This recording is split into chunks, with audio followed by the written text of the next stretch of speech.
Welcome back to Factory Sealed. It is August 14th, 2016. My name's Eric Peters, and joining me today, Mr. Yam Ragan.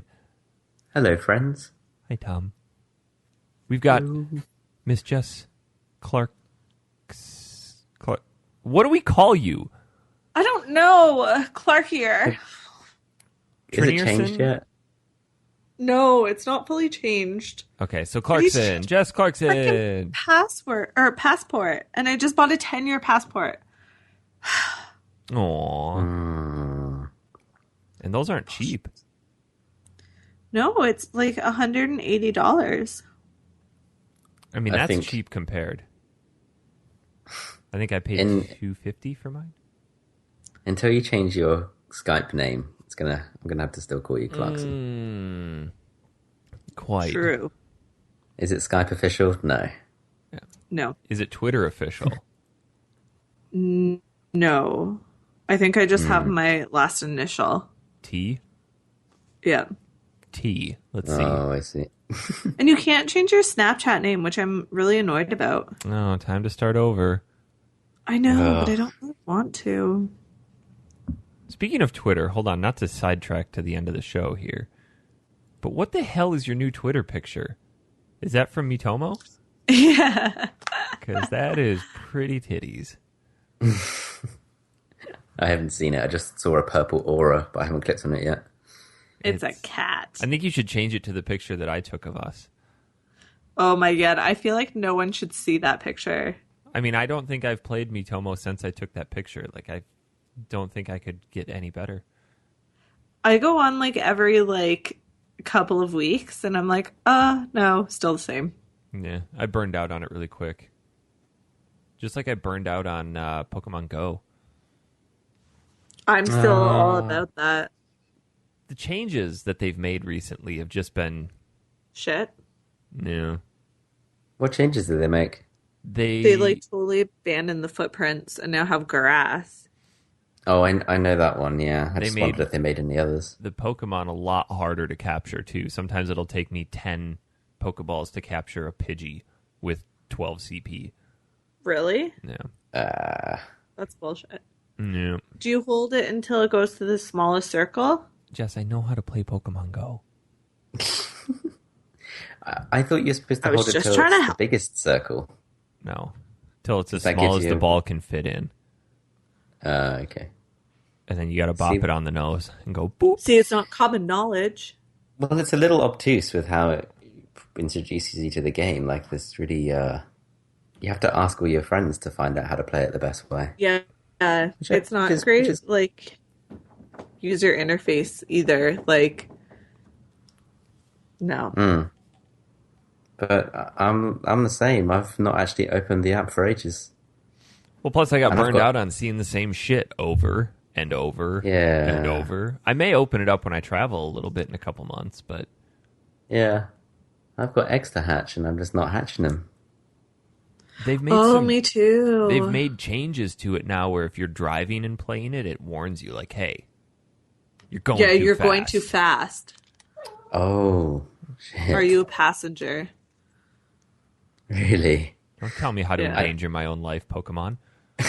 I get these little warning messages when you open it each time, like they vary. Pay attention to your surroundings. It's so ridiculous that we live in an era where we have to tell people, hey, don't be stupid. I think, we should just allow survival of the fittest to take over at that stage. Well, I think that's what brought up the curling iron debate, was let's take the warning labels off. Yeah. But with it too, I don't know. I know growing up, people would go exploring into places you shouldn't be exploring because they were trespassing. And I don't know if people do that anymore without Pokemon Go. Oh, man. I did that all the time when I was a kid. My grandparents lived out in the country, and there was a cave that we knew about on somebody else's property, and we always used to go sneak onto their property and go and explore the cave. Yeah, we used to do that too. I grew up in the country, and people didn't care. Yeah. I mean, people didn't have these fences and walls. That's the biggest shock moving to Phoenix down here, is that everything is surrounded by block walls. Yeah, that's weird. I noticed that actually when I was there. Like you have gated communities and stuff I as mean, well. yeah, they're around. Not every community is gated. I don't think we have very many unless it's like super rich area. Yeah, same And here. even then, I only know of one. Yeah, like there's a few communities where they have their own speed limit and their own like gates and a couple of security guards and stuff, but they're usually for really posh people. Side Yeah, and note, then we that's have one for I don't old live there. See, most of the gated communities are for old people. Yeah, We don't want that any makes sense. rapscallions coming on in. I can understand that because old people feel more vulnerable in society and stuff. If I could, honestly, I would choose to live in a neighborhood full of old people. Because they're quiet. There'd never be any noise Yeah. or Oh, drama. I hate noisy neighbors.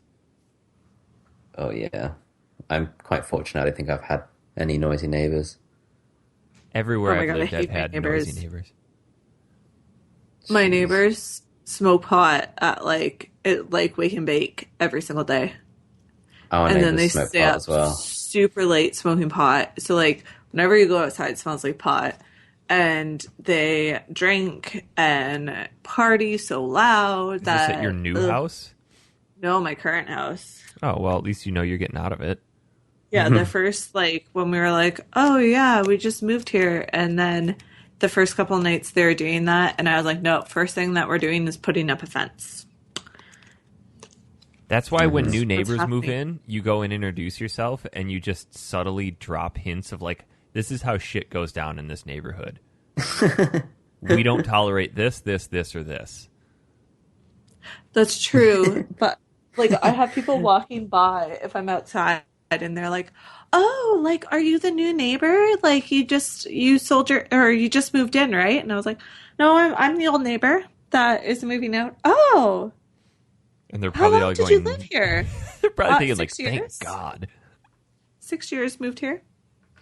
Are you that much of a recluse? We didn't even know one of our neighbors moved. They moved in the fall, and we were like, "Oh, did you just move here?" They're like, "Nope, we moved in the fall," and it was like the spring, summer. Jeez. Well, do you guys, if somebody else moves into the area, bring like gifts around No. to say welcome to the neighborhood? People do that. Yeah, not they don't do it here. In Just- Wisconsin, it was very, very, very common. But Okay. Casseroles. bring casserole or bring over a Jello tray. Oh, welcome to the neighborhood, neighbor. Let us know if you need anything, okay? Oh god, that's so bad. I just love. Have you guys seen the film Gran Torino? Oh, yeah. And like the families around him, like just start bringing loads of food to him. I just think that's so nice.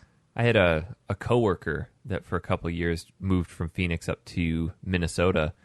And when she got there with the moving truck, people immediately started coming out and started offering to help unload. And she told me her first thought was like, are these people going to rob me? Because that is exactly what would have happened in Phoenix. I love that. That's nice to hear that But- people help each other and stuff. Well, Not the robbing. Yeah. I was going to say, wait a minute. Moving truck, get a fresh meat.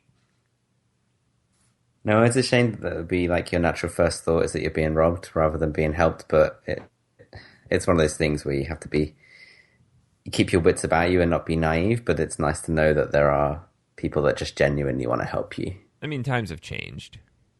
Yeah. I don't think that I would think that. Well, no, because you live in Canada where everybody apologizes for everything. Yeah, and Like I I wouldn't would think be it like, either. "Oh, can you watch my stuff?" and not worry. Yeah. Not here.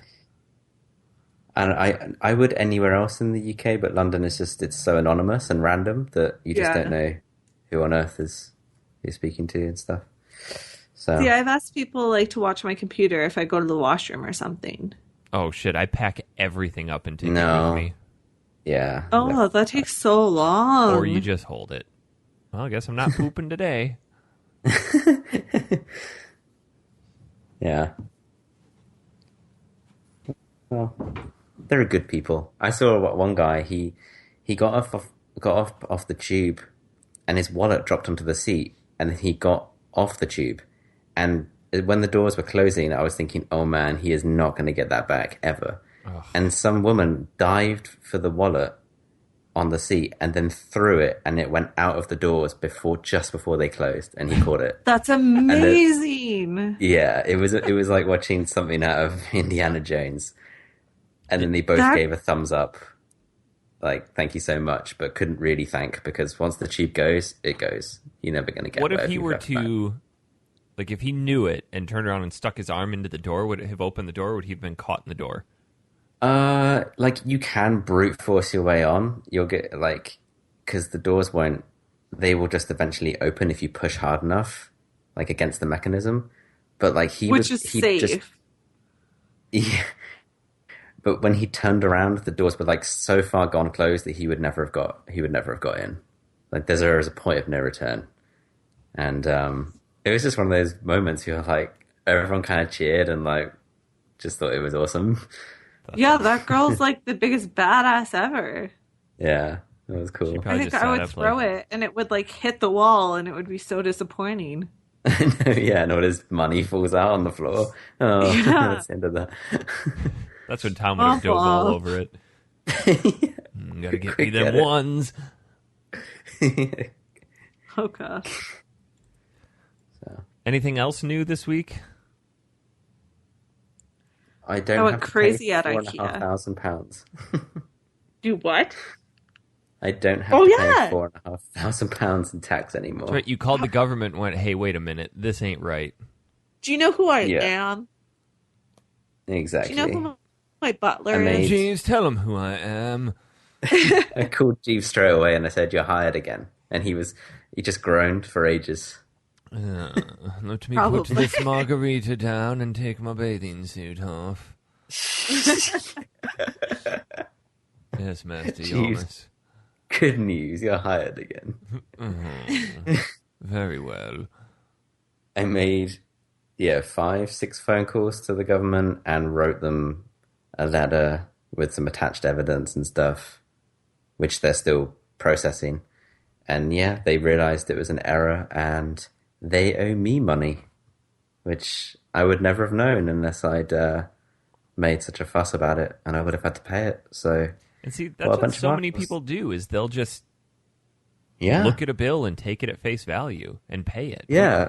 Like when you get a letter from the government saying that's what you owe, you don't really fight it normally. You're just like, oh shit, I don't want to go to prison. Well, we had So I'll something like just that pay happen it. with happen with a hospital bill after Amelia was born.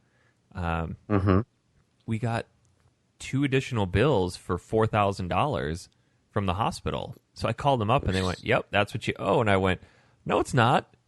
And I showed them my explanation of benefits and it said, "I owe $0." Oh, okay. I guess you don't know anything. Wow. It's funny how quickly they back down when you show them the evidence. And I didn't even get an apology for mine. And maybe your hospital apologized to you for the error, but I didn't get anything from my government Do British To be people like- apologize? Oh, all the time. no way. Yeah. They just sit and stew about it.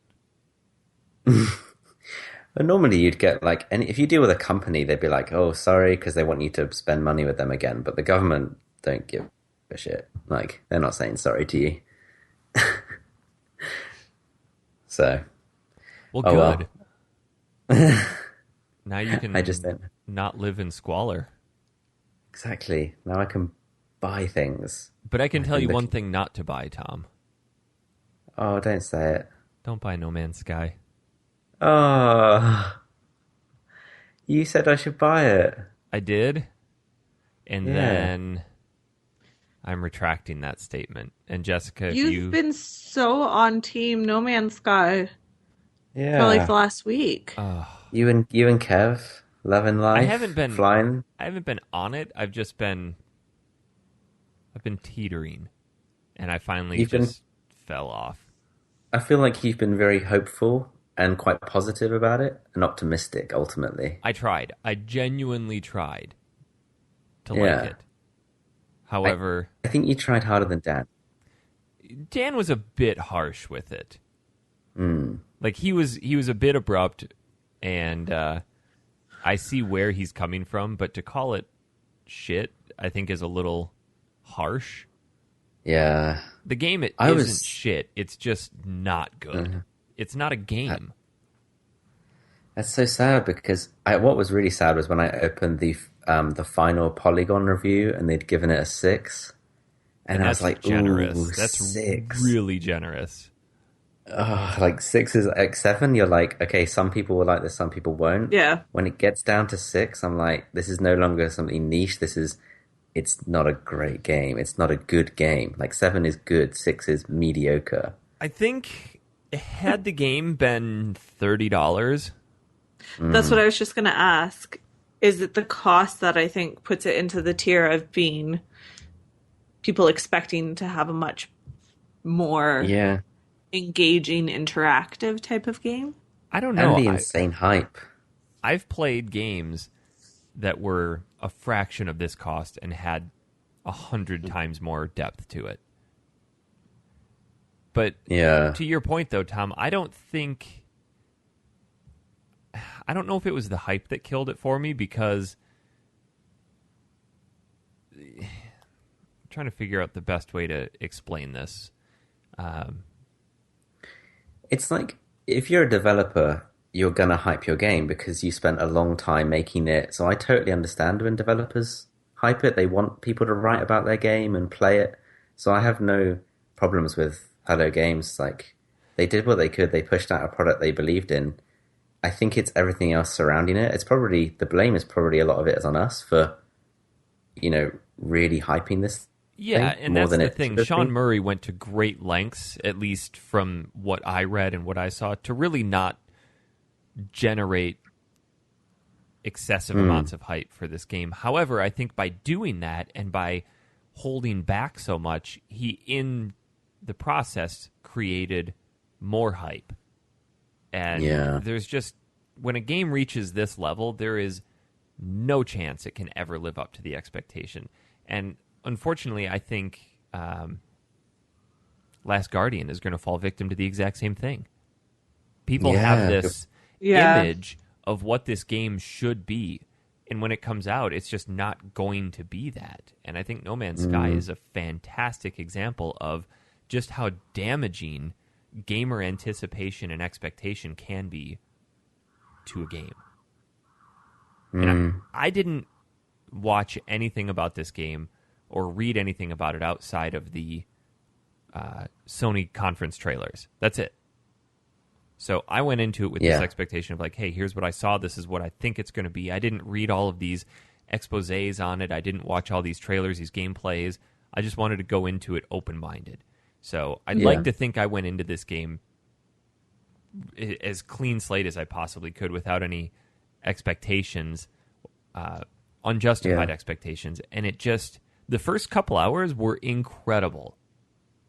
I'll say that flat out. They were awesome. It's a technical marvel what he did. But after the first 2 hours, I'd say maybe after the first 5 hours, you feel like, okay, I've seen literally everything that I'm going to see in this game. Just from here on out, it's going to be tweaked a little bit or reskinned. It's the same thing through and It's through. sad. But Yeah. like the technical side is incredible. Like, I feel like it's a very new approach to kind of making this massive, massive, endless world. The paragraph that kind of sold me on this game was actually from Polygon, and I'm completely paraphrasing, but they said something to the tune of you could fly through space, enter a world's atmosphere, and land on that planet, and there are no loading times. No, And I there was aren't. just picturing Yeah. that. Picturing that in my mind, and I was like, that's the game I want, because I really like the whole idea, the whole concept of this kind of sci-fi. You have a ship, you better the ship, you can land on planets, farm resources, but and that was what made me think, what a technical feat that is. But but we were all asking, at least because I also was like you, I only sort of watched the Sony conference stuff, and I kept well away from gameplay footage. But even the discussions surrounding it after were, where's the game? Like, what are we doing beyond this? I mean, it looks and feels great, but what do we actually have to do beyond just picking up minerals and kind of managing your inventory? Yeah, and So, that ultimately is what killed it for me, because when you first step out of your crashed ship, you have an option to follow this being yeah. named Atlas. And if you do, Okay. that generates this semi-path through the cosmos to the center of the universe. If you don't, you're just kind of left to your own devices to try to figure out where the hell to go. And you miss a large chunk of what very little story is actually there. So Yeah. 99% of the game is making sure you have enough resources to repair your exosuit, your mining gun, and your shields, and then you also have enough fuel to take off from each planet. If you don't, then you get to go walk around. And the planets are huge. They're insanely expansive. There's nothing on them. It's not uncommon to land on a planet and be like, well, because when you land, it gives you an overview of the atmosphere, the flora and the fauna, and then the sentinels. And so many planets that I landed on were like non-existent, limited, barren, desolate. Okay. Right. Nothing here. And then if you don't have enough fuel to take off, then you have to go hunting for it, and then you come back, take off, go out into space. Can you land anywhere you like on a particular planet? Yes, you can land absolutely anywhere. Okay. And when you get off and you start traversing on foot, I mean, is there any kind of land vehicle you can use to get around quickly? A jetpack, and that has a very limited range. Okay, and you have to get resources to keep that going as No, well. the I jetpack take it. regenerates on its own. You can sprint, you can Okay. jetpack, those regen on their own. The thing that I really enjoy about it is the scope, because if there's a waypoint in the distance, it'll have a little timer that tells you how far it is or how long it'll take you to get there using your current mode of transportation. Walking to Right. one would take like 4 hours. Sprinting would take 3. If you hop in your airplane, or if you hop in your spaceship, it'll take 15 minutes. Then you've got a boost, it'll take 7 minutes, and then if you pulse drive to it, it takes 4 seconds. So it's Right. cool how you can you get this sense of scope, but there's just nothing tying it all together. It's kind of the same thing that happened to Destiny in the beginning. Great expansive worlds, nothing to do. Well, that's it. So I guess I remember people really started taking to Destiny after the Taken King, Yeah. the expansion. I wonder if there's Yeah. not necessarily an expansion, but other developers planning stuff for No Man's Sky The to only put thing that more I've into it. heard them talk about is base building and Okay. freighter ownership, neither of which appeal to me. The base building, least of all, because you're in this universe of 18 quintillion planets. Why would you pick one planet to build a base on? And what are you going to defend it from? The occasional sentinel that comes by? See, because you don't see many other people. You don't see anyone else. You see some alien life forms, but you see no other players. When you And begin is a that- new game, is there a backstory? Not really. That doesn't... no. The Okay. story is so paper thin. Okay. The whole point of the game is you feel this pull towards the center of the universe, and you're just trying to figure out along the way what's happening. Mm-hmm. So if you follow the call of Atlas, then you'll come across these Atlas monoliths, and there are these philosophical sayings at every one that just your guy kind of internally talks through these experiences. You know, when you walk up to an alien and you talk to him, the text on screen will be your character, his thoughts. Gotcha. So it's Sorry, Jess. What were you going to say? I don't remember. It's just, in the end, it's super disappointing. It's really, really disappointing. After the first night, I went to bed thinking, maybe this game isn't so good. And that's when I woke up and Dan was like, ah, shit. And he went and traded it in less than 24 hours after he bought it. Like, okay, maybe that's a little bit harsh. So I talked to Kev a little bit about it, and I was kind of back on the bandwagon with it, and I played for a few more hours the next night. I got in touch with a buddy who I hadn't talked to in months, but he and I always reconnect over really large games and share thoughts, and he was all for it at the beginning, and then we both kind of texted each other back and forth like, yeah, maybe this game is kind of shit, and I haven't touched it in 3 days. Oh. I mean, that's kind of a big sign when a brand new game comes out and you haven't touched it in 3 days. Yeah. I have zero draw to go back to it. So with that being said, I have a copy of No Man's Sky for PS4 that if you live in the United States, I'll sell it to you. Fuck, I'll even ship it to you for free. I'll sell you the game, but I'll ship it to you for free. Oh. Yeah. That makes more sense. I thought you were going to pay people to take it. Oh, no. I mean, there were some people that were saying, maybe you should just hold on to it. You never know what's going to come down the road. No thanks. Yeah, and that's crazy because I've never known you to sell games. And that's the thing. Yeah. I don't. That's how strongly I feel about I'll never touch this game again. God. I just really love the artwork. The colors. That I've seen of it. Yeah. Oh, it's the cool. It just colors looks are so cool. relaxing and pretty. The problem is that the draw distance is so small. Things will be popping up in front of you as you're walking. Oh, really? Yeah, the draw distance is not very far. I mean, landmass-wise, it's really far, but texture-wise, it's not. As you're coming down onto the planet, things will start popping up directly in front of you. And I imagine that would look better on the Neo. yeah, he was Perhaps. saying that the Neo would improve Yeah. gameplay. I don't know. I'm really soured on it. Did they try to Yeah. bite off more than they could chew? Like, if they made it a little bit more of a limited environment, could they have added more features or more of a challenge? Or Each planet is so large that you could have had a star system with 10 planets in it this large and really filled those out, and the game would have been fine. You don't need 18 quintillion stars. Yeah, they could have gone with 1 million. Even 100 would have been fine. I do Yeah. think it's cool, though, to get kind of kind of a feel for how large, our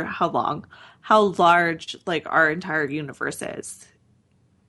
If you're not able to run into any other, I think that's cool just to get a size, a scope of the size, but The overall everything that you do in the game revolves around getting to the center of the universe, and to do that you have to have fuel in your hyperdrive. To get fuel in your hyperdrive, you need 3 other items. To generate those 3 other items, you need a bunch of different materials, and to get those materials, you have to go mine for them. So every time you jump, you just restart the same process of things that you did in the previous star system, and you do that for dozens of hours on end. That's the game. So you land on a new planet, you have to find X, Y, and Z resource to make item 1. Then you have to find X, Y, and Z resource to make item 2. Then you combine item 1 and 2, and then you start the process over. That's the game. That is No Man's Sky. It's just a process of refilling your hyperdrive to make the next jump. So it kind of sounds like kind of an overhyped $60 proof of concept, Yes. essentially. Yeah. I mean, that's as fundamentally as I can break it down. There are other things to find. You can meet different alien life forms, learn different words within their language. You can upgrade your ship. You can get bigger inventory. But when you boil it down to what this game is, it's just crafting items to refuel your hyperdrive to make the next jump. That's it. And it's not 5 or 10 jumps. You're talking hundreds of jumps to make it. Mm-hmm. It seems to have got around this kind of mediocre response, Metacritic scores and stuff. I'd be interested once the dust settles, which I guess it kind of has almost, for there to be some interviews with the devs and get a bit more of a feel as to how they feel the reception's been and what they might do in the future. Or is there something that we're not understanding, that we're not getting? Like, I, had they built it for one reason and we're looking in the wrong direction? Do you know what I mean? like, are we playing it wrong? Yeah, like, do you remember when Jonathan Blow made Braid, Yeah. and it got huge like scores, like and massive critical acclaim, and everyone thought it was great, and everyone gave their reasons as to why they thought it was so great. And Jonathan Blow was like, "Yeah, it's cool that I got all these positive reviews, but the things they're saying that are positive wasn't the message I was trying to get across." But the Like, difference there is that there was a good game there. Like, of fundamentally, course, there was a good game. And I don't want to say No Man's Sky is it's not bad, it's just a bad game. Mm-hmm. It's something, it's like if they made the game Journey or Abzu 75 hours long. Mm-hmm. How quickly would you burn out on it? Absolutely. Because Journey is the perfect length of time. Yeah. I think it's like 3 hours, maybe. Maybe. If that. Or like Flower. How long could you really play yeah. Flower for? Maybe an hour? Yeah. It's supposed to be this contained experience that you pick up, enjoy, and then put down. Yeah.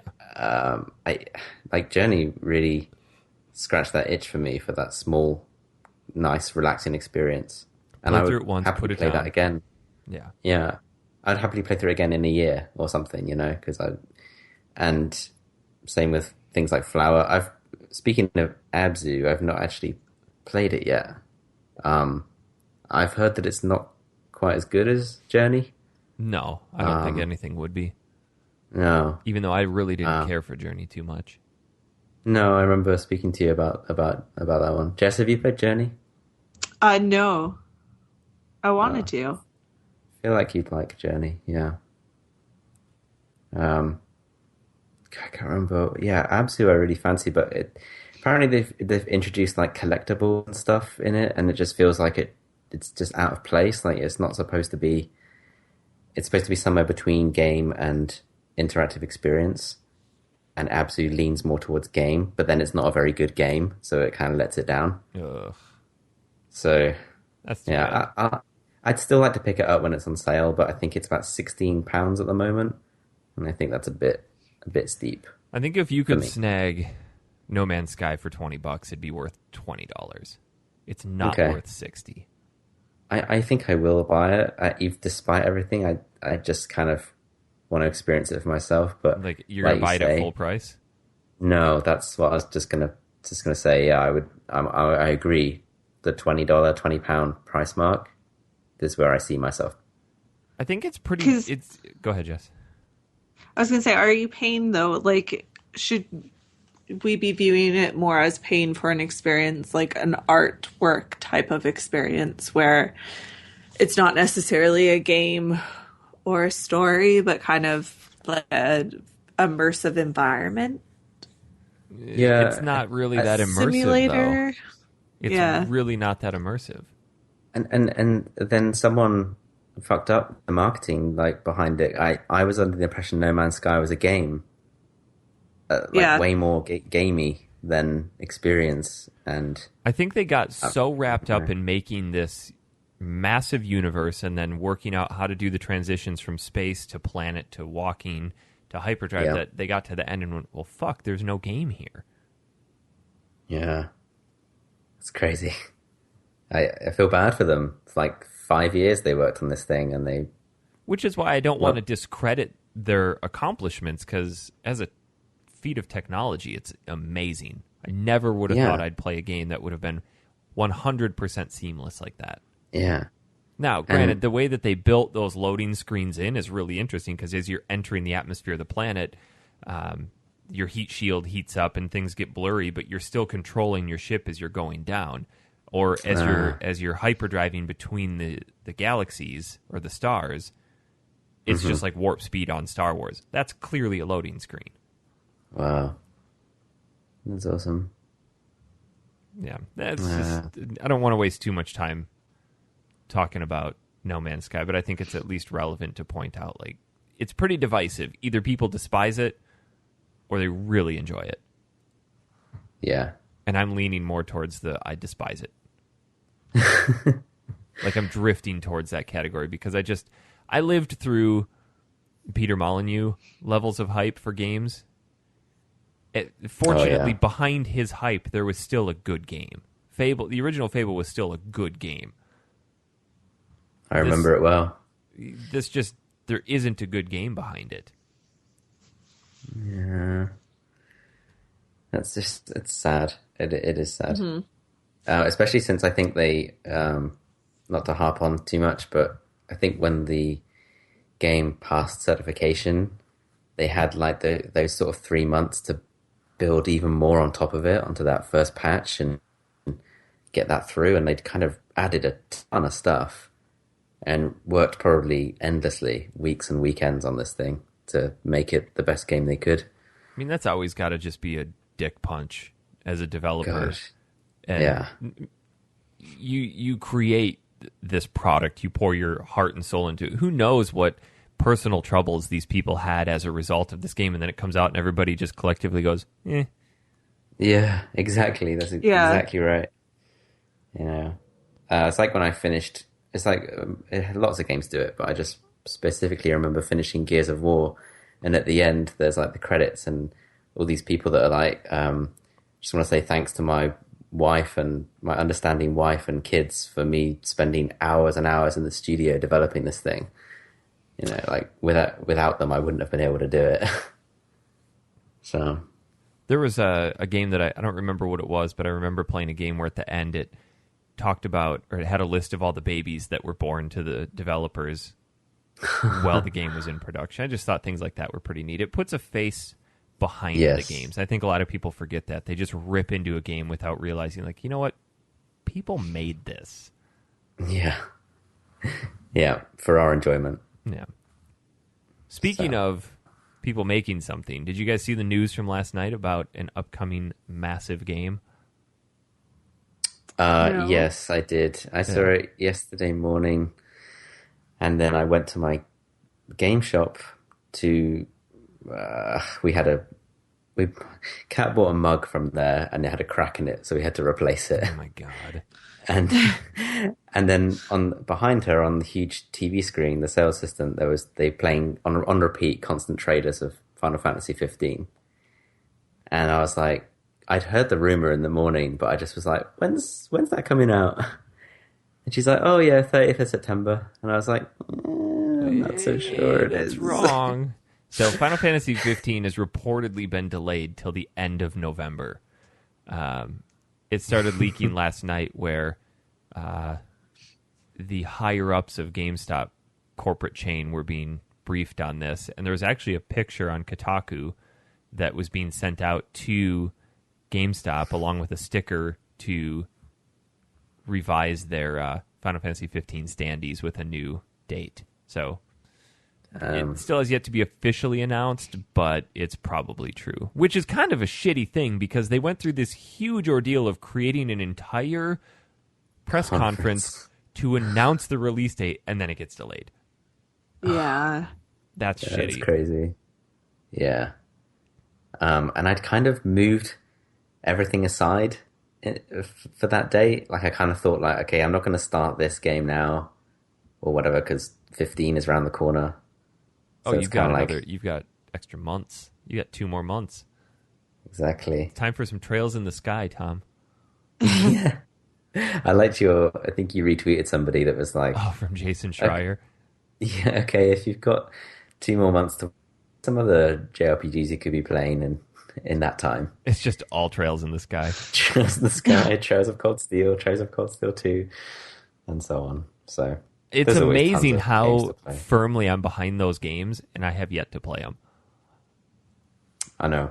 I've heard that Trails of Cold Steel is like a massive sandwich with great filling, but loads of bread. Like there's like just too much. The bread to filling ratio is too huge. Like there's tons of dialogue. It's like having 5 pieces of bread on each side of your sandwich. Correct. That's a better way of putting it, I think. I really need to dig into Trails in the Sky. I mean, everything I've read about that game it's the best RPG of the past decade. Yeah, do you know another JRPG I want to play that I've heard is incredible is the original Wild Arms for PS1. Yes, I did play a little bit of that when I was a kid. I It's think we only should like play that one day. $5 on PSN. Yeah, I think somewhere on the docket we should have Wild Arms. Because I think it's only about 25 hours for Well, for a hey, PS1 JRPG. it's That's not too bad. over an hour long. Jess will be able to finish it. Obviously. Oh. Yeah. So, but yeah, no, Trails in the Sky. Again, I've heard tons of great things about that. I'm not too upset about the Final Fantasy 15 delay. No, I'm no. always a proponent of delays as long as they're done to make the game better. And I guess there had been some rumors that 15 was in pretty rough shape technically. Mm-hmm. Yeah. And we're a month out. Like this thing was supposed to come out in a month. Yeah. Could you imagine how damaging it would have been for that game if it would have come out on time and just been a shit show? Like for the sake of the Final Fantasy series, this game needs to be good. Yeah, it really does. Very rarely. But it would suck even more if it was delayed and was still crap. I don't think it's possible for this game at this point to be crap. Based on what I've played, I don't think it's going to be crap. As long as the story is good, which is what Final Fantasy is known for, is story. They're always innovative on combat, which is to be expected, so you can't judge that in the series. But as long as the story fits the mold of this is a Final Fantasy game. Yeah. I've heard I thought it was known for body pillows. Full-length body pillows. Yeah. I've heard that if you want to really get in touch with the characters in 15, then it's a good idea to watch the anime. It's so good. Have you It's watched good, any yeah. of it? No, not at all. It's really good. But I've heard that really helps you kind of understand the backstory of those guys. And, later on in the game, you'll feel more attached to those characters. Well, I think it's going to be important to watch The Kingsglaive as well. Oh, yeah, of course. Because that comes out in 5 days. I think I'm gonna get World of Final Fantasy. You seen that? Is that's a mobile game, right? It's for Vita and PS4. It's like a I'm kind totally of planning on cutesy. getting that. Yeah, it looks really good. Actually, it's really good. I don't think it's been delayed like 15 has. So I think back to the point of 15 though is that I don't remember if we talked about this on the show or not, but I like how they're preloading all of this content before the game comes out. Like, hey, here's this world, here are the characters, here's the backstory, get yourself ready for it.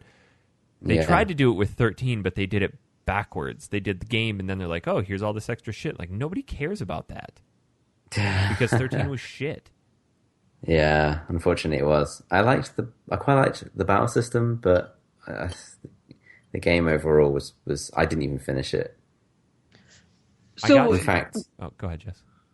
I was going to say, with that though, like if you're not required, but it definitely helps to look at this media or this story or this show or anything like that when people are playing this game eventually as like a retro game. Do you think that would hurt their perspective of it if they don't have that backstory and don't have the opportunity to get into the backstory because it's not around anymore, not available? I think the game will survive enough on its own. I just think they're going to say, if you want more, here. Kind of like they did with Final Fantasy VII and Advent Children. man, I've not heard good things about that remake.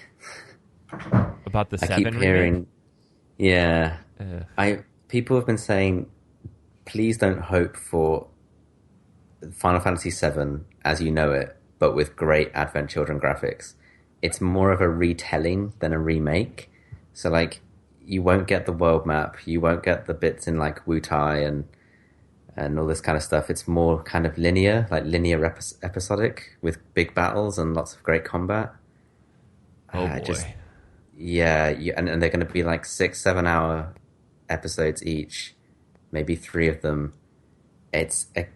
Yeah, it's. I think Dan is going to be disappointed. I'm still gonna buy it. Oh yeah, don't get me wrong. I think, it's fun. It's got Final Fantasy VII on it. I think I'm probably going to buy it, but I'm bracing myself for a retelling and something totally different to what we expect. Which is, if you go into it with that attitude, you're probably going to enjoy it a lot more. Yeah, otherwise you'll have a No Man's Sky situation on your hands. A lot of people just need to check their expectations. Yeah. Yeah. I mean, it was not ideal to hear about it being delayed, but I think we'll be okay. We'll be fine. It'll We get got you plenty. Yeah, it'll get you through the Christmas rush. Oh yeah. Should we get to the game for this week? Let's do it. Sure. This week we were playing something that we've been talking about for quite some time. Harvest Moon, Friends of Mineral Town, for the Game Boy Advance. Ooh, and you played it on the Game Boy Advance, right? Well, about 4 minutes of it. And then I went, this console sucks to look at. Fantastic to play on. Fits great in my hands. Has fantastic games. Just a garbage screen. SP. So I slapped this bad boy into my DS Lite, and that's where I played it. Oh, okay. Unfortunately, the L button doesn't work that well. I think I talked about this for a game we played a while ago. The L trigger doesn't work 100% of the time, and to get it to work, you have to like wrap your lips around it and blow into it. And Oh yeah, I Oh, forgot yeah. about that. what game was that we were playing? Oh, God. it wasn't Minish Cap, was it? No. Oh, it was. Yep. Oh yeah, Minish it was. Good memory. Cap. Yeah, and the L trigger is very important in that game. Oh I yeah. don't think I didn't use the L trigger. In Minish Cap? No, in Harvest Moon. Oh, it's very important in this game too. You can just get by without it. Oh, okay. So, Okay. real quick, for anybody who doesn't know, Harvest Moon is a farm simulator game. Not to be confused with Farming Simulator 15, 16, where you actually drive combines around. It's A farming lifestyle simulator. It is Animal Crossing with crops. Yeah. This Yeah. one, Harvest Moon Friends of Mineral Town, in particular, is actually a remake of the PlayStation 1 game, Harvest Moon Back to Nature. Oh, I didn't know that. Yeah. There's a little enough. snippet of knowledge. This one came out April 18th, 2003? Yeah. I thought Yep. 2005. See, I had two different dates here for it. I thought it was 2005 as well. But this Oh, one I thought it was that I just 2003. clicked into says, I think it was 2005 for America. you're right, it was. Oh. July 26, 2005, North America. Japan got it 2 years earlier, which is weird. Oh, that is weird. Over 2 years earlier. I don't want to delve too much into the whole Harvest Moon versus Story of Seasons. Apparently, Natsume split off, held the rights to Harvest Moon, so Xseed was developing games here in the States. They rebranded them as Story of Seasons, and that's where we get games like Popolo Croix, Story of Seasons, things like that. So it doesn't really matter. They're farming games that all generally revolve around the exact same concept of you inherit a farm from someone, and it's in disarray, and it's your job to get the farm back in shape. That's the whole game. Yeah. Yeah. And you start out knowing nothing about farming. I think I gave you a heads up to this initially, Tom. The learning curve can be quite steep. Yeah, you did. You gave me a few chunky paragraphs of hints and tips of how to get by to begin with, but when you told me those, I hadn't started the game, and then I kind of forgot a few of them, and so I remembered later on, and I obviously kind of figured it out, but it is a slow start. It took me ages to really get going. It is a slow burn. It's not a game that can be rushed through. No. It's peaceful, though. It's one of these... This is why I like... This is my favorite Harvest Moon game. Mainly because it's the first one I ever played, and I haven't played a ton since. I played the one on GameCube and a couple of the DS ones, but this one's my absolute favorite because it doesn't require a whole ton of thought to it. There were throughout this week, I would just be watching the Olympics playing this, or resting with the kid and playing this, and it just doesn't require a whole lot of thought. I think, Jess, you've played a lot of Harvest Moon 64, haven't you? No. Is that? Oh, okay. I thought that was the one that you wanted to play a while I back. wanted to. Okay. And then I was a little baby bitch and made us play this one. You were. God damn it, baby bitch. Yeah. Worst. No, I can't imagine this in 3D, to be honest. I don't know if it would work. Well, it would, but I don't know if I'd like it as much. No, the top-down view is fantastic. Exactly. So this particular game, you play as a boy. There's another version of this one called More Friends in Mineral Town where you play as a girl, and it's the exact same game, just flipped. Which is what I played. Oh, you played that version? Yeah, Sam tweeted me and said that I should. So I did. Sam Chung, I think. Chun? If that's his Sam. username. Yeah, probably. Yeah. So this particular one, there's a little... You play as a boy who, growing up, lived in the city, and his parents would take him out to the country just to get a little dabbling of country life. And he would spend his summers with this old man on a farm, learning how to farm and just experiencing non-city life. And he comes to check on him one year, and he's not there, and finds out that the farm has been left to him. So he just decides to move in and start farming. You start with a dog, and that's about it, and then a couple of really crappy tools. What did you call your dog? I don't even remember. Simon! Mine was called Jeeves. Jeeves, bark at that passing cow. Jeeves, leave the That makes chickens the most alone. sense. Yes. You start with 5 tools. You have the axe, the hammer, the sickle, the hoe, and the watering can. The hoe. The hoe. You do. And you have a chest in your house where you can store these items, right? Yes, you can because only have your 3. rucksack is garbage at the beginning. Yes. So, Tom, what I told you was very important about making sure you upgrade certain things right away. Otherwise, this game just sucks if you don't upgrade things right away. So, your hoe can only dig up 1 plot of land at a time. Your watering can only water 1 plot of land at a time. The hammer can only break small stones. The axe can only break small logs. The sickle can only destroy 1 piece of grass. Takes forever. It takes ages. But one thing I did find out was, because I didn't get around to upgrading my axe, was you could pick up the small logs and then just throw them in the water. The rocks or the logs?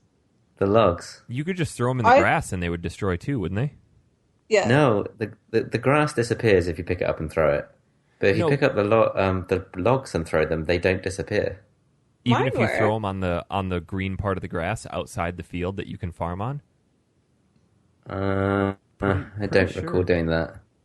Maybe you're right. So you've got So this... the axe... Oh, go ahead. I was going to say, so is the axe only for chopping the trunks then? No, you can chop the branches too. Okay, so it's quicker rather than carrying Because it. the bigger trunks, you have to have a level 2 axe. The bigger stones, you have to have a level 2 hammer.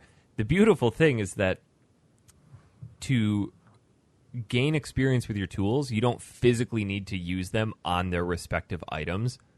So if you want to level up your sickle, you could just go stand anywhere and just swipe your sickle till you get enough experience using it.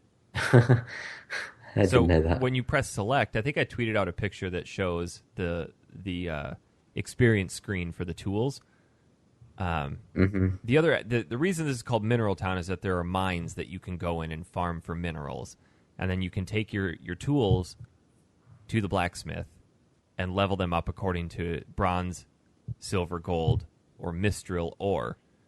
And each level allows your tool to do a little more. So silver lets you cut or lets you hoe 2 or 3 different, I think it's 2 patches of ground, water an entire row of 3 crops, and so on. Moving it up to gold for the watering can is the most important because it waters a 9x9 square, which is really dumb in this game because you throw seeds down and it puts it in this 3x3 square. You can never harvest the middle one ever. Yeah, yep. So annoying. I really screwed myself up with a lot of those things. What, Jess? I was going to say that's super annoying. Yeah. Well, didn't you make it that far? No, I spent a lot of time chasing the boys. So you did no farming on a game about No, farming. I did do farming. You did no farming. I did farm. I just had a really small little plot that I cleaned out, and then I just took care of that. See, I was all about making those dollars. So as soon as I saved up enough money, so each season there's four seasons: spring, summer, autumn, winter. Yeah. So they each last a month, like 30 days, and then it flips over to the next season. There's only certain plants you can grow in each season. And I wanted to accumulate vast amounts of wealth. So during the spring, I would just harvest a bunch of ore and make money so that I could save up for when summer hit. Because as soon as summer hit, you could plant corn. And there are certain there are certain crops that once you harvest it, then you have to go buy seeds and replant it. There are others, like corn, that once you harvest it, you can just keep watering it and it'll keep producing. It takes a lot longer for the crop to be able to harvest, but I went and bought 10 packs of seeds and planted 10 9 or 3x3 squares of corn. And as soon as as soon as those things were ready to go, I would harvest all of them and it would be thousands of dollars. And that's when I could start upgrading my tools. Was corn a summer crop or is it spring? Summer crop. Okay. No, I didn't harvest that one. I did cucumber. Oh, cucumbers are the way to go for the spring. Yeah. But, God, sometimes the game is pretty brutal. Like, so when the crop is ready to be picked and then you put them in the chest and then at 5 p.m. every day, somebody takes the shipment of crops and then that's where your money is generated. I would pick up one, walk to the chest, drop it in. Pick up the second one, walk to the chest, drop it in, and repeat. And sometimes, like, if you miss the square for the chest, if you throw it, it won't go in the chest and it will just disappear on the ground. That's what happened to me. Fuck. Are you shitting me? There goes $100. At the beginning. So, did the guy come over to you and sell you like an apple or a juice or something? I can't remember what it was. I didn't buy it. Tell him to fuck off. It was like 500 gold or something, wasn't it? It was ridiculous. Yeah. And I bought it. Super awesome, amazing earth apple or something. Yeah, I freaking bought it and then I threw it because I didn't know what to do with it. And then it disappeared and I was so mad. And then I became a poor farmer who had to scrimp for seeds and Oh, it took me forever to get off the ground. It took me almost a month in game time. My favorite from you, Tom, was you just I told you how to till the land, and then you just watering dirt, and you're like, when do the crops come up? Like, well, you got to put seeds on them there, buddy. Where do you get those? Yeah. Well, from the store. Do you even farm? And then I go to the store, and it's closed. Oh, for fuck's sake. That's super annoying. So each of the stores has a schedule. They're like, we're open from 11 to 4, but we're closed Tuesdays, Thursdays, and every holiday. It's like, Jesus Christ, there's like 9 holidays each month. And then whenever you want to go to a certain store, it's always the day they're closed. Mm-hmm. How about this? I gave the blacksmith my watering can. He's like, yeah, no worries. It'll be a day. Okay, fine. I've already watered my plants this morning. So then the next day is nearly the last day of the season, so I really need my watering can back. Like I really need that to water the last amount. And I go to it, and he's like, "Oh, we're closed on Tuesdays." I'm like, "Fuck!" You rotten. And it hasn't been raining, so I lost all my shit. I lost my cucumbers and my turnips. The rainy Yeah. days were my favorite when I didn't have the leveled up watering can. It's like, awesome, I get to save my stamina for other bullshit today. It's so true. So you have an invisible stamina meter that you can only do X amount of things throughout the day. I don't think harvesting really counts towards that, but using any of your tools depletes your stamina. And your only visual indicator is how your character responds. He'll wipe his forehead, then he'll sit down, then he'll sit down and his face will turn blue, then he'll fall down and die. And You then can die? No, he just wakes up in bed.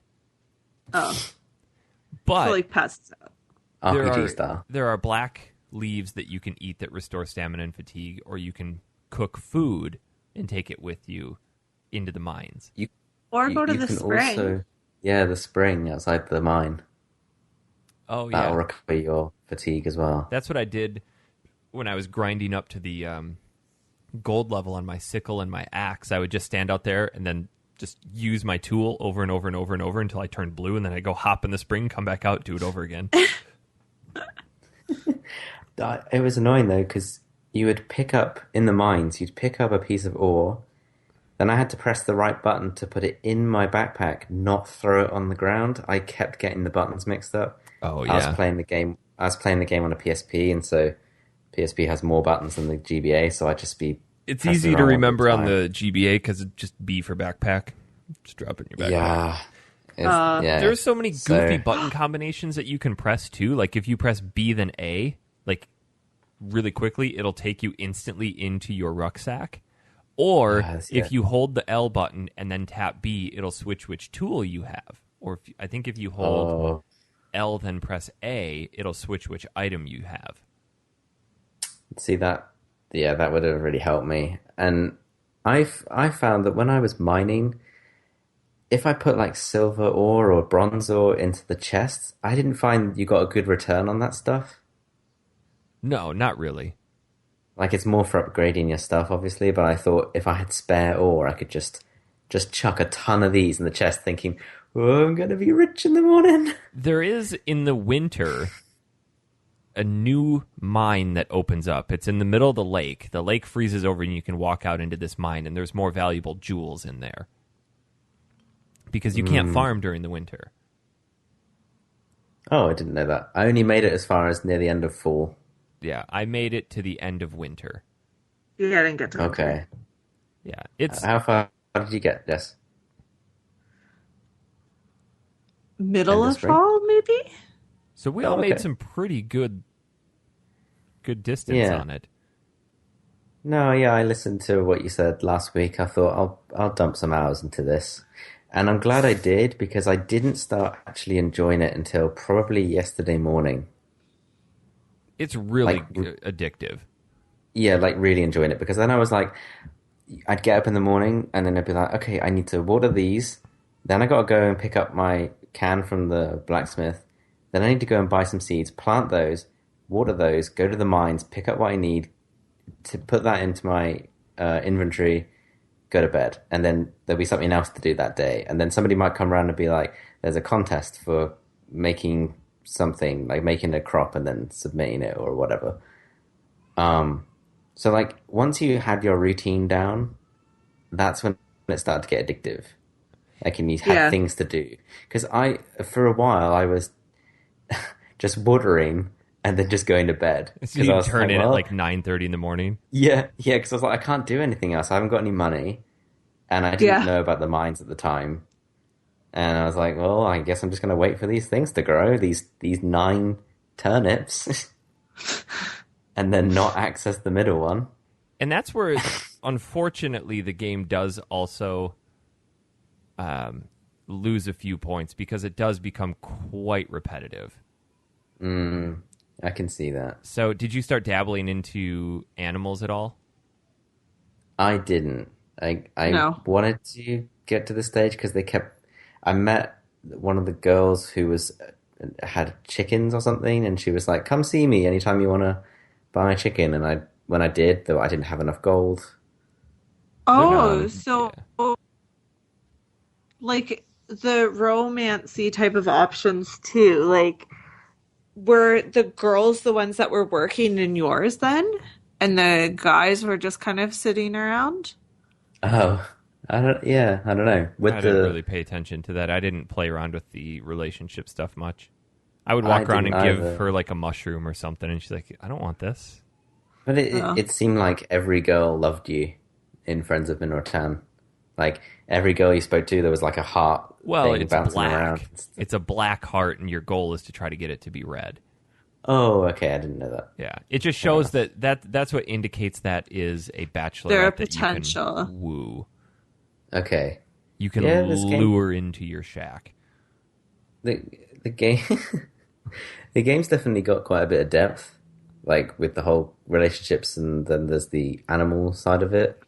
I can see that you can do a shit ton of stuff, Well, but I just because you didn't can get it. get super busy focused on like one or two things and just do So that for the rest of the game. that is where the harvest sprites come in. Did either of you explore them? I know that they're a thing and like I went to their screen, but So that's all it did. behind the church, there's a little shack that has 8 harvest sprites.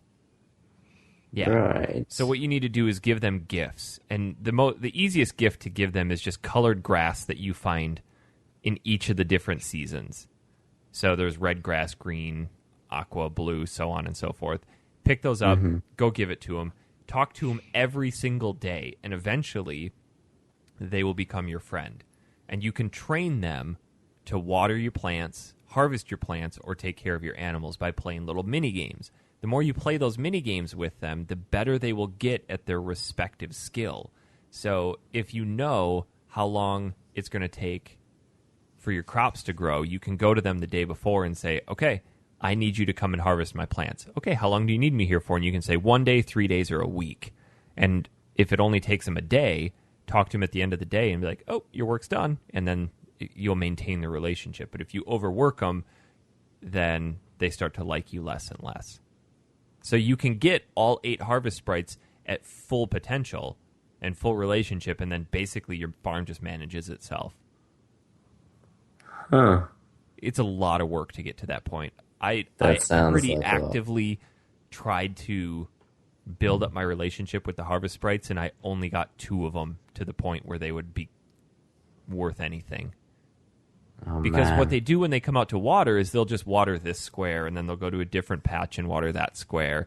So I'd look at it and be like, well, they missed 14 squares in every single thing. I may as well just water all this myself. But when I taught them how to harvest, they came out and harvested things way faster than I ever could have. That's awesome. But See, yeah, yeah, I just remember by farming harvesting the turnips and stuff like that wasn't too bad because the ones that you missed in the middle, after you've picked the ones around the edge, you can still water and then get the other ones the next day. yeah. But the ones like the cucumbers and I guess the corn and stuff, where you can get a second and third grow out of them, like those ones in the middle are just they're gone. So, You're well, never going to get so what I those. did with It that feels. is I would still plant them that way, and then Yeah. towards the end of the month, after I collected the final crop, I just knew I wouldn't have enough time to grow anymore. I would use the sickle and cut down one of the outside ones and walk in, and I'd have 10 more, almost a whole nother plot I could harvest. Oh, that's a good idea. Yeah. Yeah. So I didn't really put much variety into what crops I was growing. I just went for the most financially Dollars. beneficial ones. Got you. I just tried one of each Did you until I figured out. purchase a basket? No. Nope. So the basket is 5,000 Oh. coin. So you can Yeah, pick. like that's so much when you have a little cute farm with a very happy dog That's why- and a blacksmith suitor. By the end of the summer, I had most of my tools upgraded to silver, one of them to gold, and I still had 30,000 gold in the bank. Oh, jeez. The first, you know how to harvest moon. The first grow of corn is painstaking because you wake up and you have to water, 80 squares individually. But if you get your watering can up to at least silver, then you can water 2 rows at a time. It doesn't take as long, but you're working from sun up till sundown, and you go to bed dead. But that first harvest is like 20 grand. And you're like, okay, I'm going to buy an upgraded rucksack, which gives you more inventory space. Then you're going to buy a basket, and you can buy a couple baskets and strategically place them around your farm, harvest everything, throw them into the baskets. Then you just pick the basket up and walk it over and dump it in. Oh, man. Yeah. That would have been a good purchase, because you told me to upgrade the watering can as soon as possible. Like, that should be the first thing where your dollars go. Oh, yeah. Is on upgrading that, because watering 1 square each time is painful. But I made a decent amount of money, and then I just forgot about that. And the first thing I did was I just bought more seeds. And I was like, no. So I had to do all of that again. Oh. And the seeds I bought this time round weren't like quick growers. They were like slow burns. That's where you just go into the mine and grind. It was quite grindy, and I know it's just because I messed my strategy up. But that's why I didn't enjoy it fully until probably Friday, Saturday, when I had my routine together and I had some money to play around with and do stuff. And once you start throwing animals into the mix, things get even harder, because not only do you have to feed the animals, you have to collect whatever they produce, and you have to keep them happy. So chickens, for example, your coop can hold 4 chickens until you upgrade it. I put 4 in there. Then you have to every morning go in, put feed in each of the spots. The good thing about going in any of the buildings is that time stops. So whatever you do in there doesn't chew through time. Pick up the eggs, put them away. Then you have to individually pick up each chicken and put it down. So you're interacting with it. If you don't do that, then through the course of the game or a couple days, they'll start to just get pissed off, and then they'll get sick and then die. And if they get sick, they'll have a little skull that shows up above them. Then you have to go to the chicken, the chicken store, buy medicine for $1,000 each, and then go heal your chickens. It's the animal thing gets to be a lot. That's why the harvest sprites come in so handy. It's also just like when you wake up and you're like, okay, I'm just going to go straight to the blacksmith and get my watering can or get the upgraded hammer. Oh no, you got 5 hours. Like, he's not open till 10. So annoying. So you go back and you're like, okay, I'll do this other shit, and then you forget that he's open, or you might not remember till much later, and then he's closed. I was like, this is just like real life. I know, and that's life something admin. too. Like, as you get older, I'm kind of like, I don't want to, like, there's a lot of responsibilities in this game, and I have a lot of responsibilities in life. And like I played the game of life the other day, and I was like, this is fucking bullshit. Like, I don't want to pay bills on here too. It's so true. It's just, there's so much to manage in general life, and when you start getting stressed in the game, you're like, oh shit, this is not good for me. What can I put off today? Yeah, like, why am I watering my gardens on Harvest Moon when my plants are dying outside? For real. Yeah. There are actually more tools beyond the Mistral. So you've got bronze, silver, gold, Mistral, and then each of the mines serves a purpose. The spring mine, you can go in and harvest ore. Tom, you figured out you can dig on the floor and find stairs to continue going down, right? Oh no! Oh yeah. If you use your in the mine, if you use your hoe on the ground, not only do you dig up grass and gold, but you'll find staircases that take you further down. I never once brought my hoe to the mine. Yeah, in the mine, you hoe the ground. You'll find staircases that can take you down, and just insane number of levels. And the further down you go, the better ore you start finding. So once you make it down to like 7 and 8, you almost exclusively find silver and gold, with occasionally the Mistral ore. So if you're just... See, because I thought it was, like, really hitting there. Like, I wasn't getting very much at all. Yeah. The top level, you'll barely get bronze.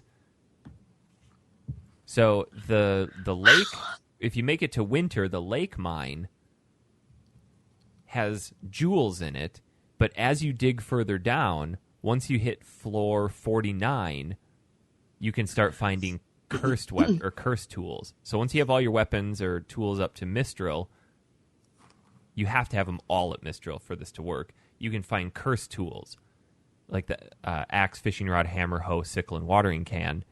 One of them is on level 79. But what sucks is that you have to bring enough food with you to replenish your stamina to make it that far. Because you have to dig around on the floor to find these staircases. Yes. But the caveat with the curse tool is that once you equip it, you cannot unequip it unless it becomes a blessed tool. So each one has its own set of criteria to get it to become blessed. So the axe, you have to use it 255 times and then go talk to the priest and it becomes a blessed tool. Does it tell you that? No. The hammer, you have to have it equipped for 10 days straight. Then it'll become a blessed one. Other ones just have Carter bless it 10 times. So you're just kind of walking around until Stuck with it. You somehow figure out that that's what you're supposed to do? Yeah, pretty much. Jesus. Yeah. Welcome to There's old games. so many things to this game. Yeah. So I was reading about one of the secrets, and you can get different houses and like there's a plot of land in town next to the blacksmith that's like great for a resort cabin. If you go down and talk to the carpenter, it costs $100 million to build. No way. $100 million. Wow. And then if you Has anyone ever done shit that? if I know. There are other ones where you can connect this game to GameCube games. One of the caveats is to get the mountain cabin, you have to stay married for 50 years. I don't Seriously? I don't know how many hours you guys put in this week. I probably put in 15. Didn't even make it to the end of the first year. Yeah, I was going to say, I put in about 6. Probably 6 or 7. That's crazy. 50. Like, can you get divorced? Like, can you switch up your partners if you're bored? I'm sure you can. Well, it would be a good idea. It's probably frowned upon. You'd have to go to Carter for confessional. By the way, did any of you go to Carter for confessional? No, I couldn't get in the church. It kept being locked. Yeah, Mondays, same. Wednesdays, and rainy days between 1 and 4.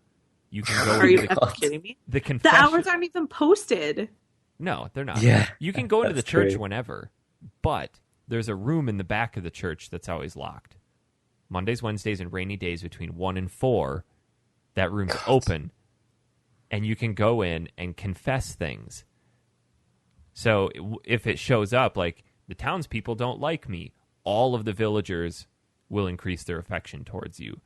Or if you confess that you abuse your animals, all the animals will increase their affection. You can abuse your animals? Is it just more neglecting them? Yeah. Okay. Yeah. God. That's brutal. There's so much more to it. Did you guys buy anything from the shopping network? As in the supermarket? No, from the actual home shopping network on the TV. No. What? Never even knew there was one. So every morning, if you watch the TV, there are 4 channels. You've got I didn't watch TV. the Weather Channel. You've got a cooking network, a miscellaneous TV show, and something else I don't remember. But every Saturday morning, if you watch the TV and press left on the D-pad, it'll be a shopping network that'll have different things for sale. And that day, you have to go to Doug's Hotel, use the only phone in the village, and call the shopping network to purchase whatever it is. Wow. So that's where you can get That seems super obnoxious. I forgot about it, and I'm sitting here like, I want to store these eggs so I can start making mayonnaise, and I didn't know where to buy the refrigerator, so I had to look it up and went, oh, yeah. So I take it if you go to Doug's place, but you haven't been on the TV network, you're unable to do that. Correct. You have to have watched it. And they're not cheap. They're like $2,500 for a shelf and a refrigerator. And Oh, so you can extend your house. yeah, if you harvest enough lumber, you can go down to the carpenter and pay to have your house expanded. You can expand your chicken coop or your barn. Mm-hmm. But it costs That's a lot. awesome. And it Wow, takes I like didn't even know 200 lumber. There's so much to this game. There's so much. Yeah. Which is Yeah, why I missed love a it. lot. It's definitely a good time killer. Yeah. I can imagine, yeah. And like, can you get other plots to farm on? Or do you just get that one big rectangle? That one big rectangle is more than enough. Yeah, I suppose so. It's crazy. You can take planks of wood, build a little fence. You can actually plant grass in there, and then you can put your animals in there to eat the grass, and that serves as their food. Oh. Well, I enjoyed it. Eventually. Once I got over the slow start. Were you guys obsessed with Farmville when it first came out on Facebook? No, didn't even touch it. Really? No, Not at all. I didn't. No, me Oh neither. my god. Is it basically I the same freaking thing? loved Farmville. Yeah, like no relationships and not really the same thing, actually. All you did was work on the farm. Like you couldn't interact with like neighbors or anything like that. You could take care of your farm, I think. And they could take care of your farm, but it wasn't like there wasn't a town that you could go into or anything like that. But it was a lot of like planting seeds, harvesting them. And if you didn't harvest them in time, they went bad and you'd have to replant them and you'd lose money. And then the seasons changed too. So then you could only do certain things. And it was obsessive. I then just people remember would try getting tons of invites from people like, join me on Farmville. I'm like, and I'm going to delete you as a friend. Do you guys still get any invitations? Like I do sometimes, but not nearly as much. I turned them off. Sometimes, Maybe I once did in a that. blue moon. Like, maybe some really strange person I've got on Facebook from somewhere might every now and again invite me to Pirate Kings, whatever the fuck that is, and Candy Crush Saga or something. Oh, God. Yeah. Or I feel like Bejeweled. that's the quickest way to get unfriended. Well, I think a lot of people don't realize that when they install these games or play them, they don't turn off those app permissions. And it just Yeah. posts for them. Yeah, that's true. Like So, in regard to Harvest Moon, there's a bunch of spin-off type games. There's actually some direct spin-offs. Tom, you might actually enjoy Rune Factory. Have you heard of that one? that. Oh, no? It is a futuristic Harvest Moon that actually incorporates dungeon crawling and combat. Ooh. Yeah. I played that What- one extensively on PSP. I feel like that's like Oh. Zelda Harvest Moon. So, it's a DS game? Hold on. I played it. I thought. Oh, I'm sorry. Not Rune Factory. I apologize. Innocent Life. Oh. There is a Rune Factory. That I'll get to that. Okay. But Innocent Life, a futuristic Harvest Moon, is awesome. Oh, cool. Yeah, I would be interested in playing that. Yeah, It's literally called a futuristic Harvest Moon. literally called a futuristic Harvest Moon. I don't know how they got away with Yeah. that. I know. What the hell? That's great. Yeah, I might have a look at Because that. it's not made by Natsume. Oh, wait, actually, I'm sorry. It's publisher Natsume, Marvelous Interactive. So I guess they could get away with doing that. Oh, fair enough. Still kind of strange to write that. It's I guess it's just like they had no other way of trying to get across what it was. Yeah. So The Rune Factory is the one that's RPG/farming simulation. okay, That one I haven't spent much time with. I played a ton of Innocent Life. okay. Animal check it Crossing out. comes to mind when you think of like these life simulator games. I never got sucked into the Animal Crossing games. I I did a Yeah. bit. I never played them at all. Just they were so cute. They were boring. Oh my god, Cute. they were boring. Oh, hey, you See- moved to town. Here's your mortgage. See, I think when it comes to like some resource management titles, I think of ones like Theme Park and Roller Coaster Tycoon. Yeah. I love those games. Like I love them so much. Like Theme Park, there's an advanced mode where, as well as building out your theme park with various rides and shops and stalls, and obviously having bins, trees, benches, all the kind of little bits and pieces to it. Yeah, you can also manage the stock levels inside your shops and change the pricing and stuff. You can get quite deep with it, and then you have to negotiate with your suppliers new deals on how much you're going to buy stock for, and you have to make sure that all your stores are well stocked and you're charging the correct ticket price to reflect how big your park is and how much money you invest. You can hire staff like guards, mechanics, handymen, entertainers. It's just, it gets so involved, and you get really into like building out your park and making sure it's, it wins awards and stuff like that. It's really cool. I like that. Again, like I used to love those games, but now I'm kind of like, it's again a lot of responsibility. No, I agree. I totally spent get it. so much time on the original Roller Coaster Tycoons, and now I play it. I'm like, I just want to build something really tall and crash it into a hot dog stand. Yeah, that's it. Like, yeah. So true. I'm going to I'm make the this same. roller coaster do a loop and deposit the entire train directly into the center of the food court. I mean, It's like, and then I'm did going to you log guys out. ever did you guys ever play the SimCity games where you would just load an existing metropolis and then just click disaster, disaster, disaster? Yes. So that like monsters would appear and be an earthquake, volcanoes, all that kind of stuff. It's like then just log out and I'm done. I think the one game in recent memory, this life simulator thing that we're talking about that's hooked me, unlike any other game, has been Fantasy Life on the DS. If you have not played Fantasy Life and you own a DS, you have to buy it. I have a DS. It is the deepest, most engrossing life simulator game I've ever played.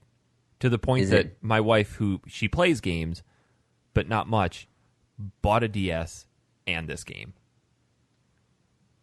Like 3DS? Yeah. Oh, I'm sorry. Yeah, 3DS. Oh.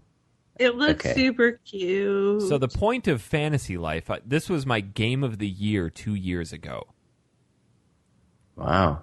is there are 12 different lives that you can choose, and you can switch between them at any given time. But you adopt this lifestyle of like being a tailor or a carpenter or a paladin or an archer or a wizard, and you have to work your way up to the master level of each of these trades by going through a variety of different things. So if you're a warrior, you have to go out and fight and kill X amount of this type of enemy, and then that takes you up to the adept rank, and then the apprentice, then adept, and then so on and so forth up to master. But alongside that, they've structured it in such a way that you don't hit a cap with it, but you hit a point where it's like, okay, to advance in this life, I need to have a certain skill from a different life. So it kind of encourages you to bounce between the two to try to level a few of them up at the same time.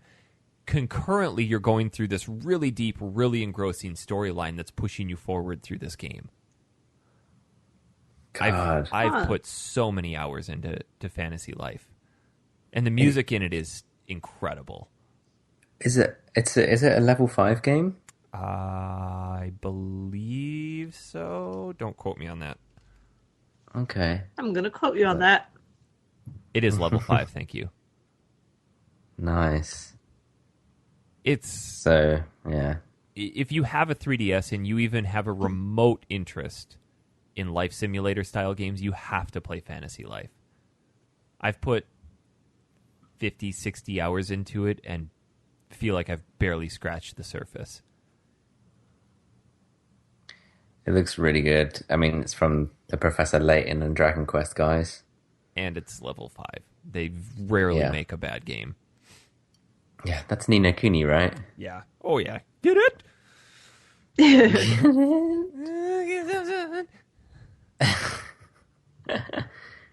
I like these. I Yeah. like life simulators, but I do have to take them in stride because they can be a little overwhelming and burn me out. Yes. Oh, yeah, definitely. And I think it's hard too sometimes when you take a break from them and try to go back because you're like, what was my goal? Like, what was I trying to do with this character? Yeah. I don't remember. Yeah, that's why I only tended to save game on Harvest Moon first thing in the morning. Just to kind of Give set up a yourself new that. day. Yeah. You still don't know. You still doesn't still have no idea what you're doing if you leave it too long, but it kind of helped a little bit. Rise and So. shine. Rise and shine. He gobbles his baguette every morning. I had Like, where are you sushi getting some that from? mornings. I haven't got any money. Where are you getting that food from? He just didn't want you to die. He's like, I know that this guy taking care of me is a real tit. He can barely grow a strawberry. Kind of farm for shit. I don't know if I got food or not in the morning. You had to have. It just they wake up and you're automatically at the table eating. It's like we're not gonna make you worry about that because we're pretty confident you'd kill your character. Oh, No, God, I it would know be that I woke up at the table, but I don't think there was a lot of food. Well, you just pop a whole baguette in your mouth and go on your way. It's not like there's a bunch of food on the table. You I'm just, watching it right now. You just throw it and go. I think I like Harvest Moon and the other games that we've mentioned because there's something you've got to do which is more interesting than just looking after your avatar, a bit like The Sims, where you have to manage like eating and going to the bathroom and going to work and stuff like that. It's just too overwhelming. Yeah, I can't stand You know? that. Yeah, like that's real life a lot of simulation. micromanaging. Yeah, exactly. Should we any other thoughts on life simulator games? I don't. No more thoughts. I enjoyed Harvest Moon. Good. I'm glad. Tom, I just sent you an article that had my thoughts on Fantasy Life. Oh, great! I take it back. Certainly read It was not my game of the year 2014. It was one of my games of the year. It was the same year that Shovel Knight came out, and it lost out to Shovel Knight. And Curtain Call, you were like obsessed with that too. Oh, Shovel Knight. I have not played Shovel Knight. Do you even video game? It's on sale on PSN at the moment, so I think How much? I might buy it. £8. Oh, Jesus. Buy it. Is that not worth it? Oh, it's totally worth it. I bought this on the DS when it came out on the eShop the day it came out, before they even had a physical copy of it. Nice. They told me Yeah, that I it think was I'm- like Mega Man mixed with Mario, Castlevania. I'm all over it. Sweet. Like Did- repair on Grandma. Oh, She I could like that epilate that shit. No. Full circle. I like that you've mentioned Danganronpa as one of your games of the year in 2014. I mean, that's not retro, but my God, if you own a Vita and don't have Danganronpa, you need to play it. Hell, if bought you have it a a couple of weeks PC ago. and Steam, you have to play Danganronpa. It looks great. I've not played it yet. I've got it on my home screen. Just haven't touched it yet. So good. Yeah. So good. But Should we do some emails? Sure. You didn't prep We us should. on these. Oh, oops. I'm going to be mad if they're hard questions. yeah. God. It's mostly just making fun of you, Jess. Whatever. There's 2 emails here that reference you. First one comes from Jay Jorgensen. Howdy do, FS crew. You started talking about getting into some mobile games. I feel like you need to spend a little time talking about Nintendo's greatest flop, the Virtual Boy. My dad took me to Toys R Us after they discontinued that hot pile of garbage, and we bought a console and a copy of every game they had for $100. A hundo for 9 games and a console. That's knuckin' futz. I still own it too, and it's in primo condition. Speaking of flops, you also talked about the Saturn. My cousins owned one for about 2 weeks. Then they rented Street Fighter, the movie, the game, and promptly returned the whole system and got an N64 instead. High fives all around. P.S. Jess, they do have curling irons that look amazingly like anal beads. I know.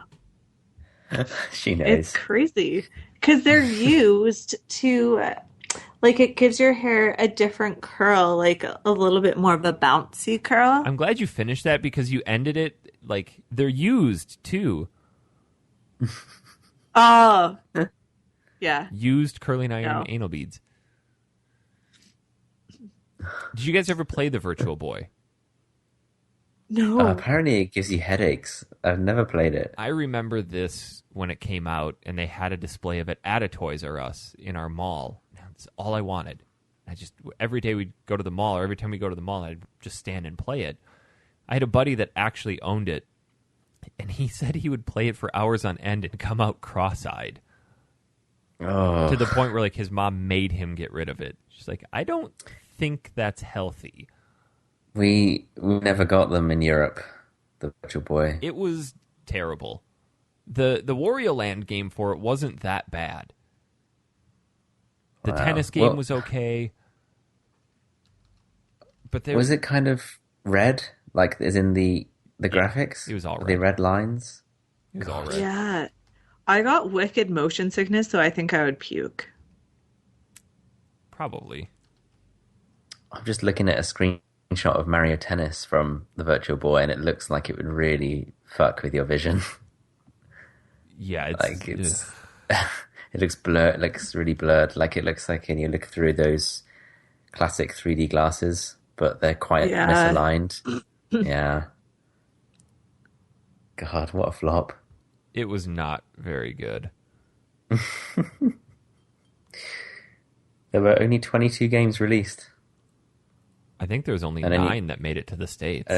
And yeah, it says 22 released, 19 in Japan and 14 in America. No idea what they were. There was this customer that used to come into GameStop all the time, and he was autistic, and we all kind of took him under our wing because he was actually a really cool guy. But we'd always band together for his birthday parties and go have gaming parties with him. And one year, all he wanted was a Virtual Boy. For the whole year, that's all he talked about was a Virtual Boy. So we all pitched in together. We found a Virtual Boy and every game that came with it and gave it to him for his birthday. Aww. Yeah, he loved it. Is that the guy that would play baseball games and make you guys as the players? Yes. And the same guy who came into the store one day when I was working and just listed off every Capcom game that ever came out in chronological order. And did you fact check this? I just took his word for it. Oh man, that's impressive. Yeah. Next email comes from Scale Enley.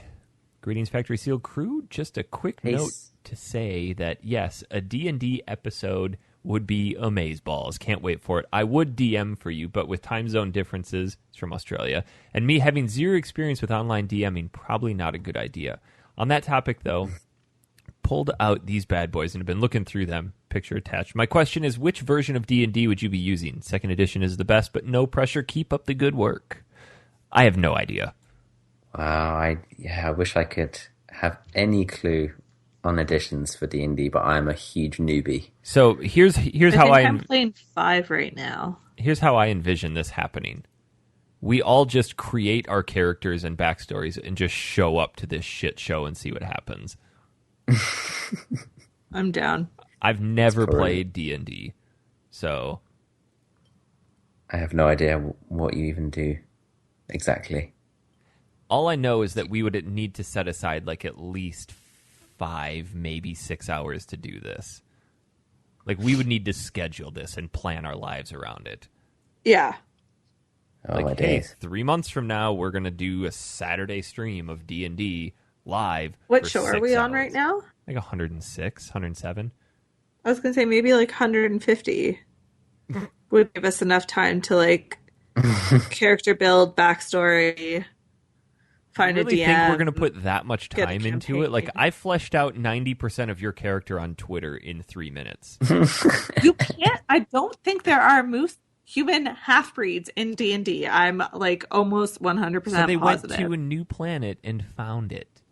That's not how it works. You crashed Because on a you comet. have to pick a specific race and a specific type of whatever you're going to Okay, be. so you pick a centaur that got into some bad water and warped into a moose. I'm giving you an epic eye roll right now. I do like your weakness that I came up with for you, though. Waiting in lines. Yeah, waiting for Yeah. healthcare. Every I time you didn't get like hit, you lose 1 HP per second until you heal for a maximum of 90 seconds. I do like that. Yeah. That's a great status effect. I don't care what Jack says. No, Stark, whoever that is. Who's Stark? Stark Scraps? I thought it was Jack. Yeah. I think it would be a lot of fun if we just all wrote each other's stories and characters. Yeah. I'm all for this. Yeah. I think it would be awesome. Oh my God, I have to forward you guys this email because there are pictures attached. Yes. Oh. I like pictures. Not these ones. Oh. What are they of? Oh, you'll see. Oh, no. This one comes from Brian, titled No Man's Tamagotchi, Butt Shots and Curldos. Hey, Factory Seal crew, well, I have never thrown my keys in the dunny. I have accidentally, on purpose, sacrificed my Tamagotchi to the amber depths. After finishing off a number 1 at the supermarket toilets, 11-year-old me decided to check my Tamagotchi in my left hand while wiping my snotty nose with toilet paper in my right before I flushed.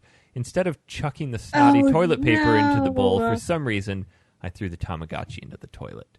I stood there stunned for a moment, then ran for my dad, who pronounced it dead and said that we should give it a water burial by flushing it.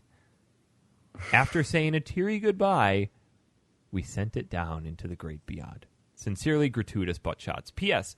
All I remember of Final Fantasy X-2 is the random butt shots.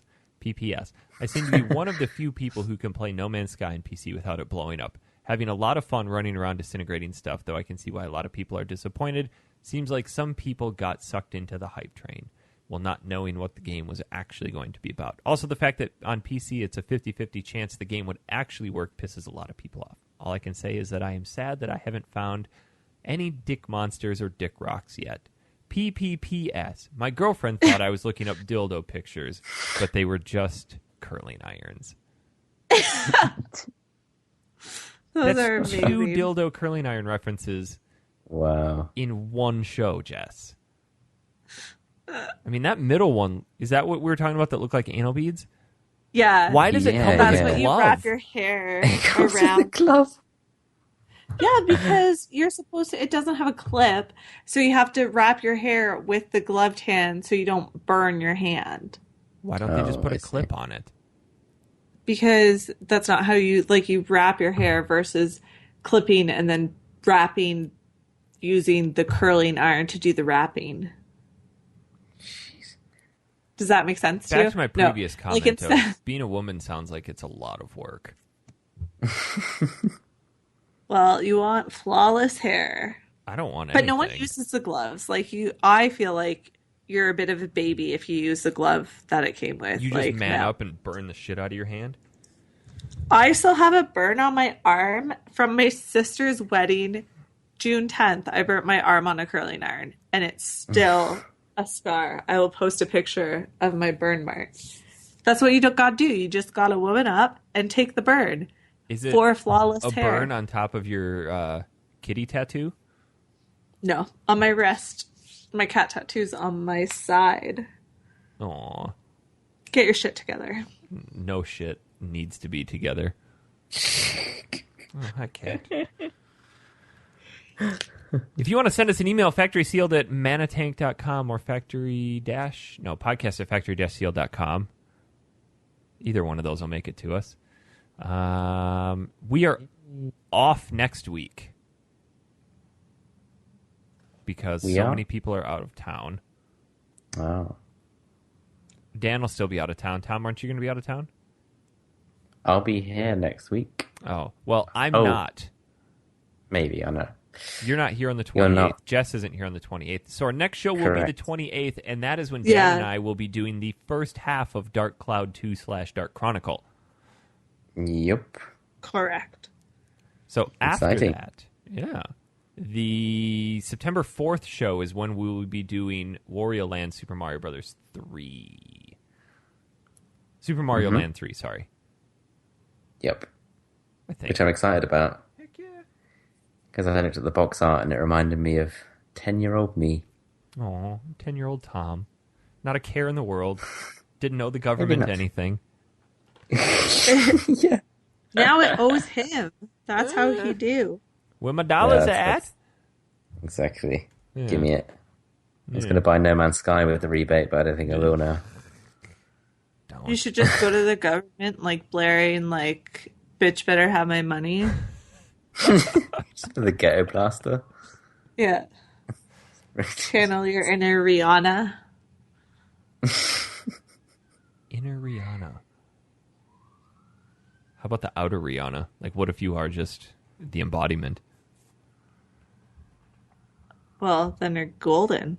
No one's ever going to try to get you to give them money. Golden like a Always know shower. that they owe you money. Ugh. What? No, nothing. You don't like golden showers?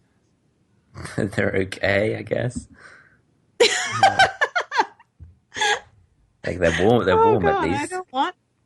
Oh, you're Oh, talking about no. pee. I'm talking about like liquid gold showers. Yeah, like from the I mean, all showers are warm, right? Stop. Well, these ones are hot Got you. because, Gotcha. I mean, gold does have a relatively low melting point. But it just gets Stop. everywhere. And afterwards, you feel kind of dirty. Yeah. Poop shower. The brown shower. Oh, man. Guys, any final thoughts? On golden showers. Well, I mean, we could talk about that. We could talk about curl doughs.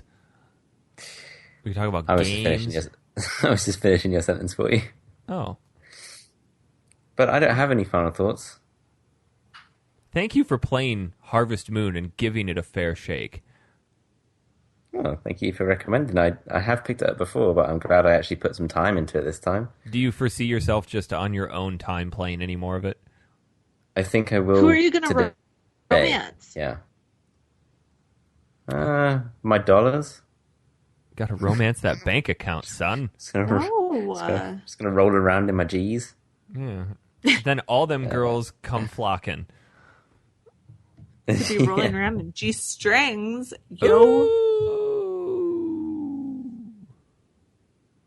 Tom, Hello. hi. Where can we find you on Twitter?